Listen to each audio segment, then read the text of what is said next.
Most Americans walking down the street and going into Dave & Buster's or Uno's restaurant don't really think they're actual slaves or prisoners to really anything significant, unless they're in a physical cage, or in chains, or forced to do work for some taskmaster, or to maybe armed city officials in cop uniforms. If that stuff ain't happening, well, then they think they're essentially free.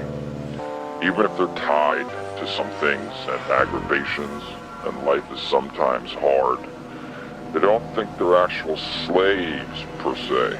There's no gun or sword to their backs, physically forcing them to do anything, with freedom of movement taken away. So, despite problems, they're free people in a free country. America is, after all, quote, the land of the free. And Bill O'Reilly will tell you that America is the land of opportunity, blah, blah. There are no metal bars or handcuffs. You have freedom of choice.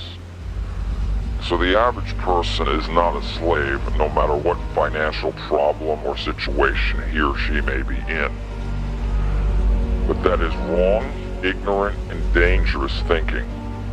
If you think that slavery only involves whips and shackles, you need to rethink that narrow view of things, sonny. People in the world are pathetically and depressingly in symbolic but real shackles from birth onward. Check this out.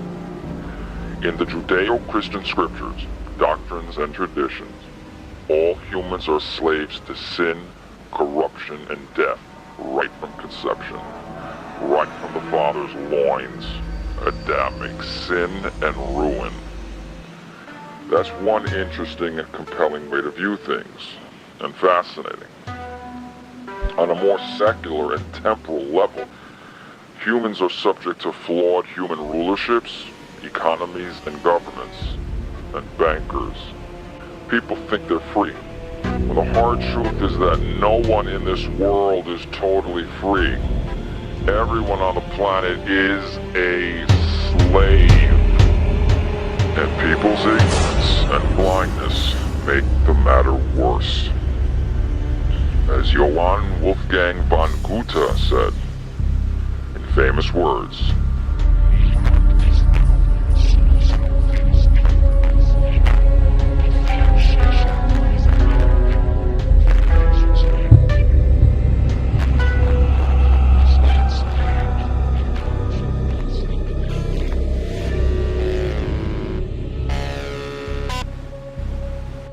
one dictionary definition of a slave is, quote, one that is completely subservient to a dominating influence.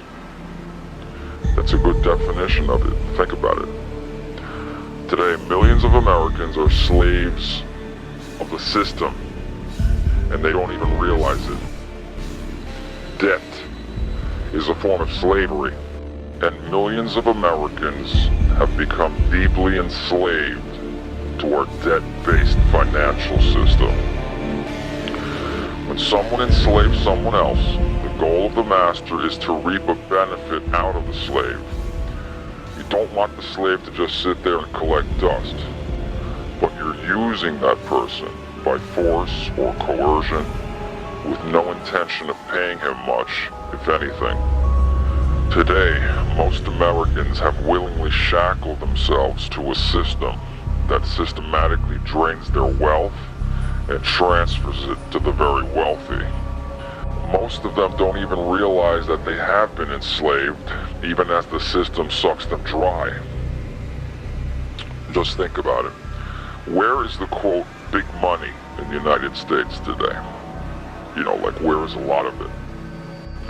When asked that question, most Americans think of a place like Wall Street. Okay. Well, then who controls Wall Street? The bankers do. The borrower is the servant of the lender. I'll say that again. The borrower is the servant, the bondservant of the lender. He becomes a slave to the lender, and the lender generates massive amounts of wealth by lending us money.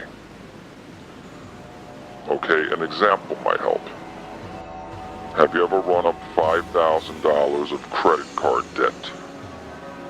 Many people have run up a lot more than that, man. Okay, but let's use $5,000 for our example here, alright? According to the Federal Reserve, and by the way, look that up on Wikipedia and on YouTube, what the Federal Reserve is and is all about. Okay. In a nutshell, the Federal Reserve is the central banking system of the United States of America. It was created on December 23rd, 1913, with the enactment of the Federal Reserve Act, largely in response to a series of financial panics, particularly a severe panic in 1907. And it's greedy and wicked because the Federal Reserve was created as a way to enslave the U.S. government with debt. Also, the Federal Reserve creates money out of thin air. And Wall Street and the New York banks in many ways are run by the Federal Reserve, and vice versa. They're in bed together. And ultimately, the Federal Reserve is not really accountable to anyone. And that's dangerous. Okay, anyway, according to the Federal Reserve, and they would know since they created, maintain, manipulate, and control a lot of this craziness. So they know what's going on. Okay, according to the Fed and other experts in the field, if you only make the minimum payment every month at say 20% interest rate, it will take you 49 years to pay that credit card off, and you will pay back well over $26,000. Okay, so analyze that travesty for a minute. You would have gotten the original benefit of spending the $5,000, okay? And then you would have had to work extremely hard to pay back an additional over $21,000 to the bankers. In essence, you would be working as a servant of the bankers until you had paid back that entire debt plus interest.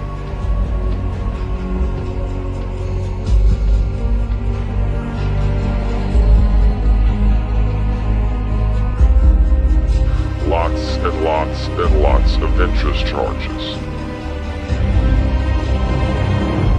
Unfortunately, our entire system is now designed to get you into debt. The bloodsuckers want you in debt. It starts before we even get into the quote real world.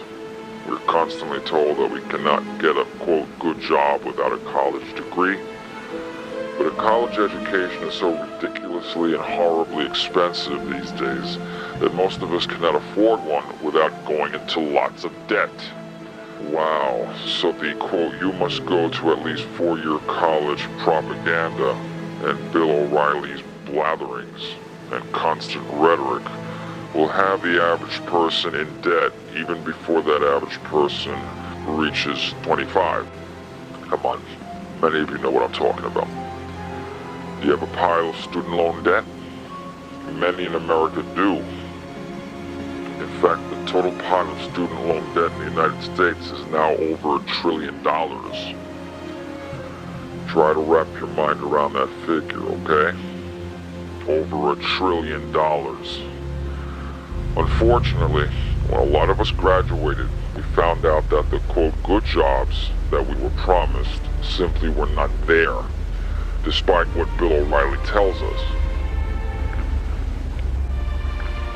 In 2012, 53% of all Americans with a bachelor's degree under the age of 25 were either unemployed or underemployed.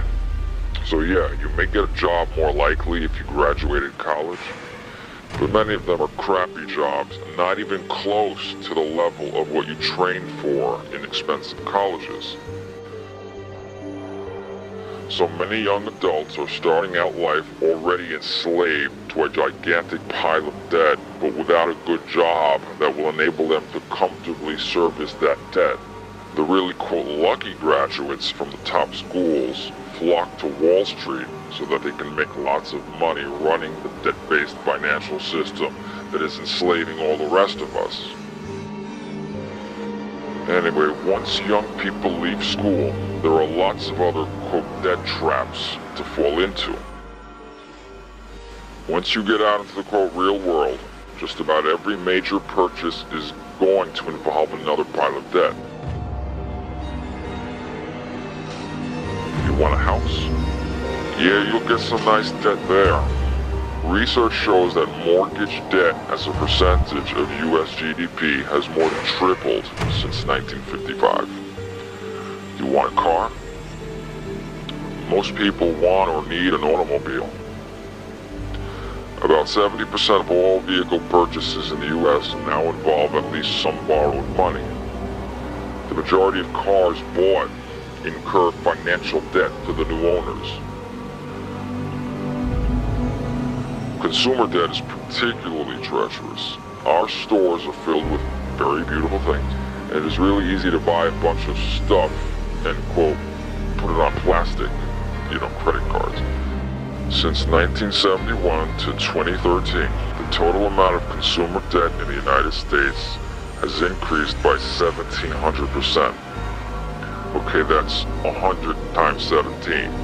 1,700%. And about 50% of all Americans now carry a credit card balance from month to month to month to month. About half the country constantly paying credit card debt, as if it's their regular house bills like lighting, rent, oil, gas, food, etc. Americans just keep plunging themselves deeper and deeper into debt slavery. Most Americans never seem to learn. Over the past 30 years, those of us in the, quote, bottom 95% or whatever, have seen our financial shackles just get heavier and heavier. The following is from a recent CNN article. In 1983, the bottom 95% had 62 cents of debt for every dollar they earned, according to research by two International Monetary Fund economists.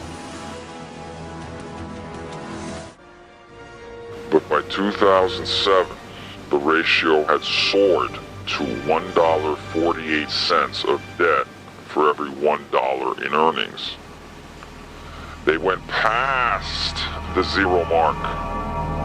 That's really in the red, man. When you pile up lots of debt, you aren't just working for yourself anymore. You are also working for those that you owe the debts to. Your hard work, blood, and sweat end up making them a lot richer. Those financially rich, greedy vampires just keep sucking and sucking your blood dry to their further enrichment, riding on their yachts on other people's life savings.